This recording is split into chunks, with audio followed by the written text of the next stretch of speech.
Welcome to Make It Your Business, the podcast. Get the advice you need to grow your business by getting guidance from industry experts and interviews with successful small business owners. Don't forget to rate, review, and subscribe. Hello, sorry. Thought we'd a business bike.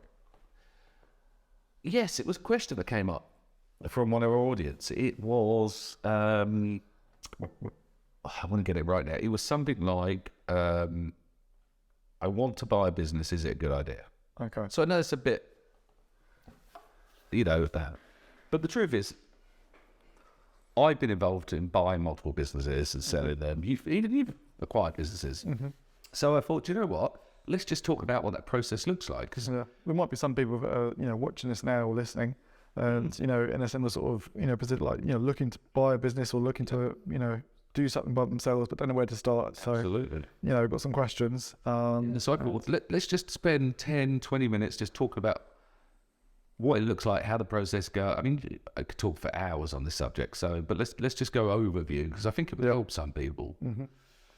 So why would you buy a business rather than start one? Well, the truth is, I've started businesses, I bought them. Mm-hmm. You're basically paying to shortcut. Yeah.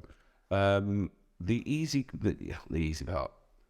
When you start a business, you've got all the grind. Mm-hmm. When you buy a business, certainly I look at it, buying it, it's already been started, it's profitable, it's got an acquisition, it's got everything you need. You've got to be in for traction. Yeah. Can you then add value to make it better? Yeah.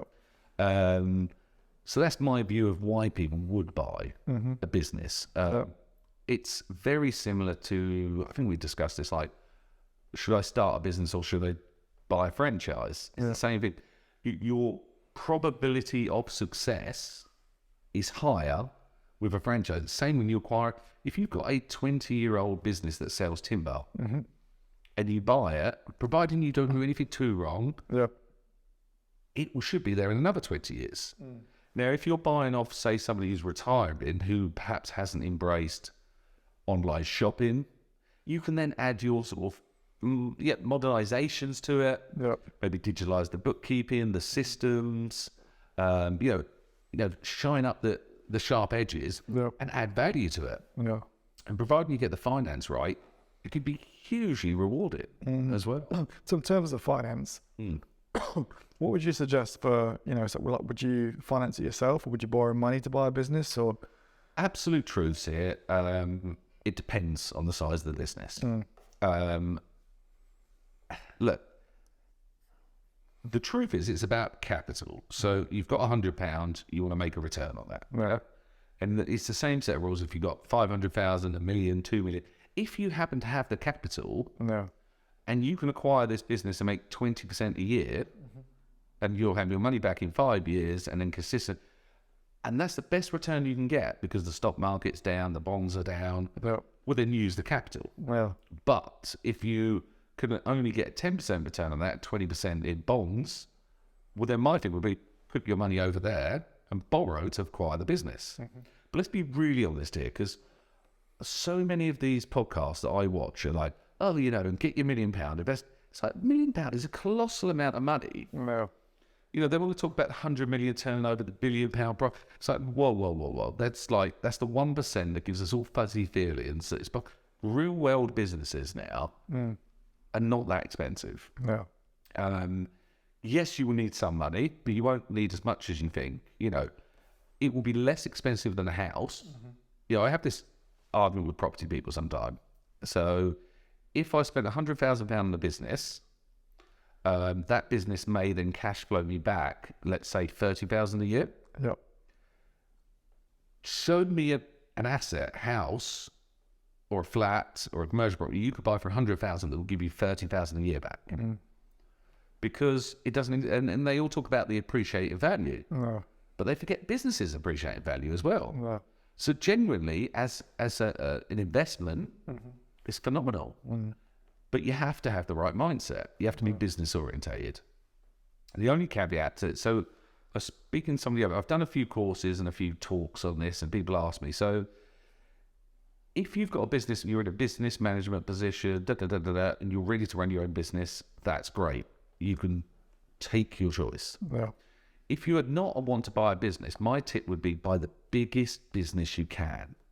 Because if you buy a business that has a existing middle management structure that's already running, you don't really need to understand any of that. Of course, you'll learn as you acquire, but they know the business. They know the widgets they're selling, the services they're providing. Yep. You're essentially the shareholder. Yeah? So a business of a certain size will have a middle management team, a top structure, a managing director. You come in as the owner. You can then influence the improvements without needing to know how every nut and bolt works. Yeah. As opposed to if you buy a business where you've got just one individual running the whole business, It's good. sometimes you can effectively buy yourself a job, can't you? Absolutely. And that's a real problem. Most people buy themselves a job. So when I'm looking at a business, we go in and they talk about valuations because everyone wants to know what the money is. Yeah. But the truth is what we're actually assessing is weaknesses. So we're saying, right, we acquire this business off of Bob and Bob leaves. What are the potential weaknesses? Right. You know, as you say, there's one person there and Bob is got a grass cutting business and we're buying it off Bob. But all the customers in Bob's head, No. all the relationships are with Bob. Bob's got the supply chain. Bob gets a very good rate on fuel because his brother-in-law runs the petrol station. Or, No. I mean, I know they're ridiculously made up things, but the point being is we're trying to assess if we remove Bob out and I jump in, you know, or Janice down the road wants to buy a hair salon. Is she is she a stylist? Okay, great. So she can replace that. Is she at the same standard as the old one? So she can take that revenue. No. Does she have the skills to manage the staff? Because I've seen it before. Like, you know, you see companies online for sale and, you know, like there's been digital companies and you look at them and on paper it's doing quite well, you know, like maybe making 80, 100K a year profit. And then you look into it and, you know, a bulk of work, like you say, is being done by one sole individual, which has the skill set to be able to do that. And if you were to replace them, you know, that would be a 60 grand wage, which takes up. And that's the truth. So that's what we do. So let's use that example. So digital agency for sale, they make £50,000 a year, limited company, and they want 150,000. So they want 3 times their profit. So we will go in there, and it turns out, as you say, the owner is the director, is also the person doing the work. So then we'll go to market planning and say, right, okay, to get a person in there to do that would cost us 40,000. No. So then we take that off as if we're replacing them with an employee. So now it makes 10,000. No. Times 3 is £30,000. Now that's quite a hard pill to swallow. Unfortunately, we've got quite strong opinions on business brokers. No. They don't help anybody. You know, a guy decides he's going to retire. He calls 3 brokers. Guess who he lists with? The one who tells him it's worth the most. But that's why I think the stat is something like only 8% of businesses that are listed for sale ever get sold. Yeah, because people a lot of people don't realise that businesses get sold in a different way to houses, don't they? So it's not on commission basis when the business sells, like a house would be. Like you pay monthly fees. That's right. So it's the business. So if I was selling the business, yes, I'd pay a fee on completion, but I have to pay every month to list it. No. So actually, if I list my business for 2 years at £500, the selling agents made 12. They've made their money. No. They actually don't care whether I sell or not. No. Now, I'm using it as a generalistic, what I believe 90% of people watching this video will be looking at, which is sort of smaller businesses. No. If you've got a £5 million turnover, £1 million profit business, then yes, there's some meat on the bones. The agent has got some incentive to get their commission on that. If you're talking about your average business you see on sale, which is normally between 50 and £500,000, 50,000, £500,000. Yep. There's not much commission in that for them. They're models based on getting listings. Yep. But guess what happens? I tell Bob the butcher that his shop is worth 200,000. He lists it with me. You come along and assess it, it's worth 100,000. No. Is Bob going to be happy? Because he's already spent that 200. No. Or certainly allocating his hen hour, he's going to retire. No. So then you're in this weird conundrum where you've got a value of purchaser, you've got a sales agent and an owner who's been told, Yeah. and it is relatable, if this You know, you were in that house and you were told it's £1 million house, Yeah. but it never sells Yeah. because it's only worth 750. It's a real conundrum, isn't it? So yeah, but look, the truth is you have to have those conversations. I've generally found it not too much of a problem, providing there's backup. Yep. You know, we tend to go, right, this is how we've worked out the formulas. They have every right to say, no, thank you. Yeah. But I think it frustrates me because I know at least 4 businesses off the top of my head I can think about that we've offered big money, 6 and 7 figures for, that they've turned down, Yep. still haven't sold, and have actually shrunk when I look at their annual accounts because their owner's mind is in a different place. So actually it's a very damaging thing. Yeah. But that aside, very, very, very worth doing. Oh, yeah. You have to do the due diligence. Yep. So don't go in blind. You have to go through the numbers. If you're not a numbers person, get an accountant involved. Yep. Legals are very important. So another interesting thing for people to understand is most businesses are purchased not outright for the full capital.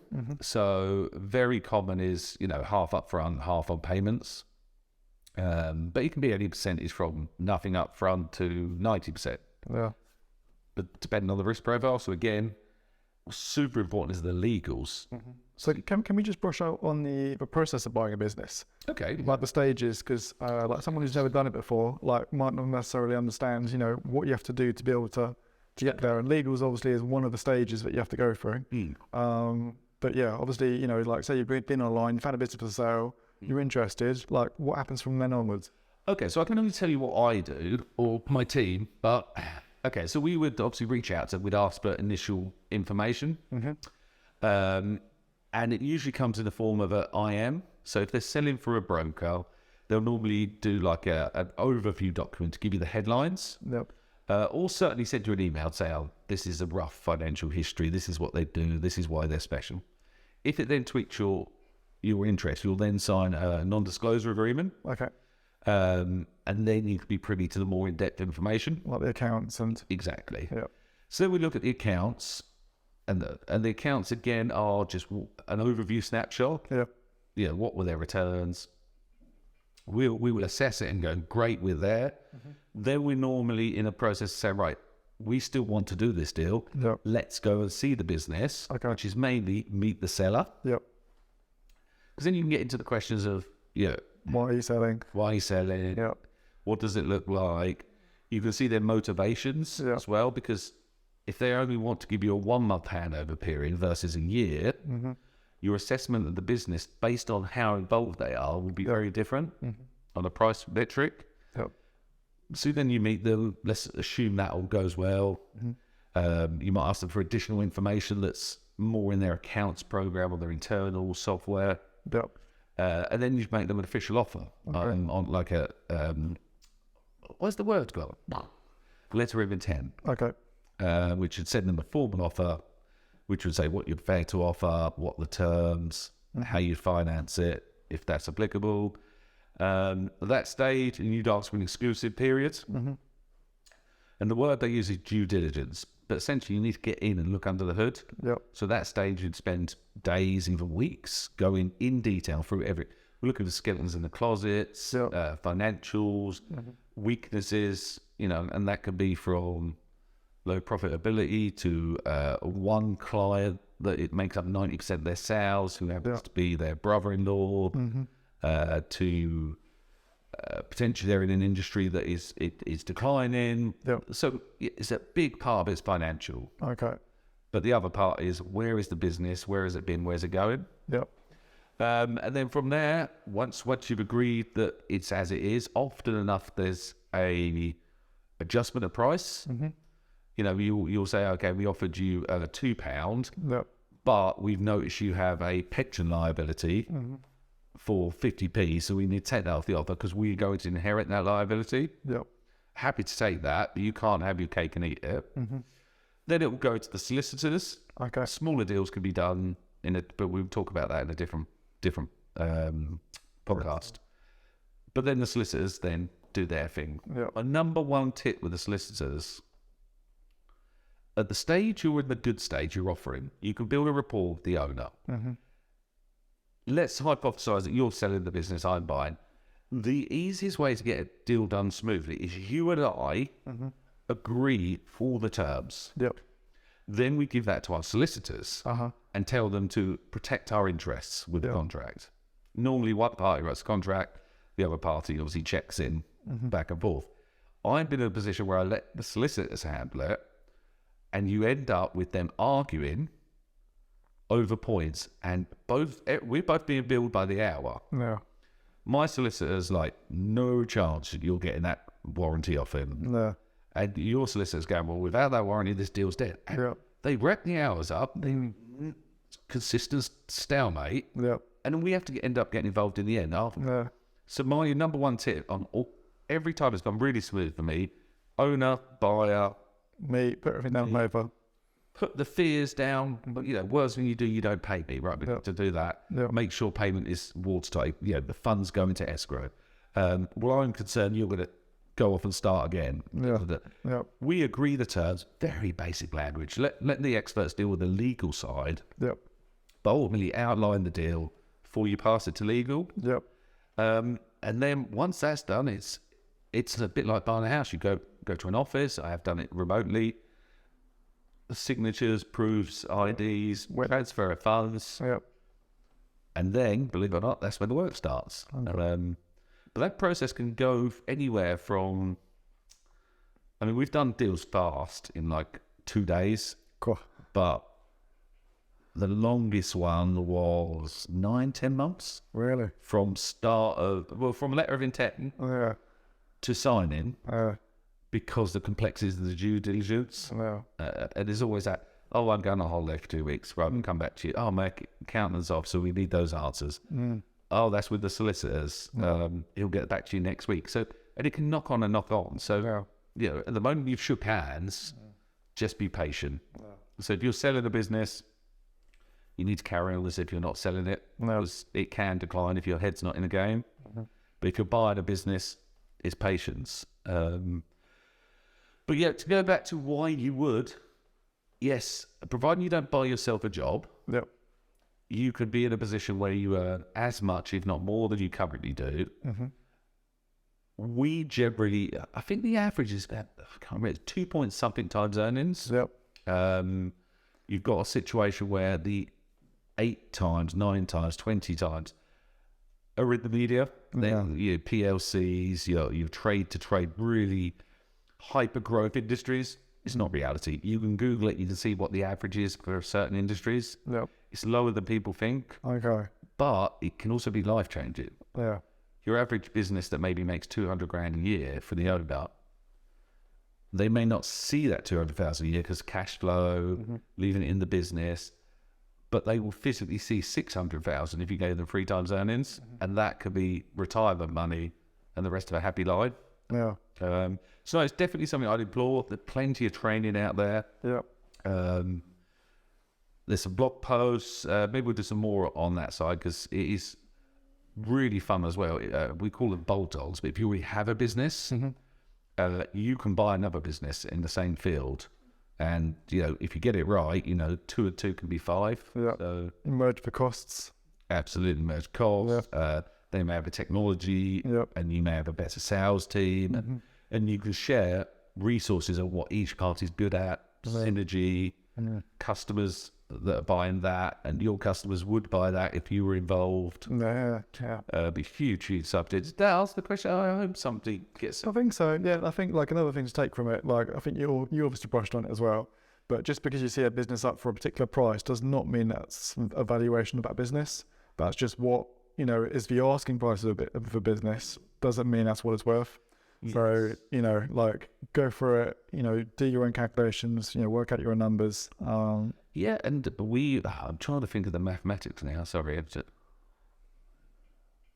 So the one I can remember, we saved 40%. And I use the word saved. That's not actually factually true. We valued the business at 40% less than they had initially advertised it for, and we acquired that business. And obviously, psychologically, there's something there that I think I paid less for it. But the truth is, we We have an internal metric system that says that's what we value a business at based on if we put our money in, what we'll do with it. Because there's so many different metrics, isn't there, the value of business. So. Absolutely. So what you want the business to do. No. So I always implore people to value it as if you are going to improve nothing. Yeah. It's going to stay the same for the next 3 years. Yeah. Now, internally, we are consistently looking at if we bought that business, how could we improve it? But that's the cream on top. Yeah. Yeah, we give 3 times earning and nothing changes. We're going to have our money back in 3 years. Yeah. Ignore tax. Yeah. No. But, there's a general rule of thumb.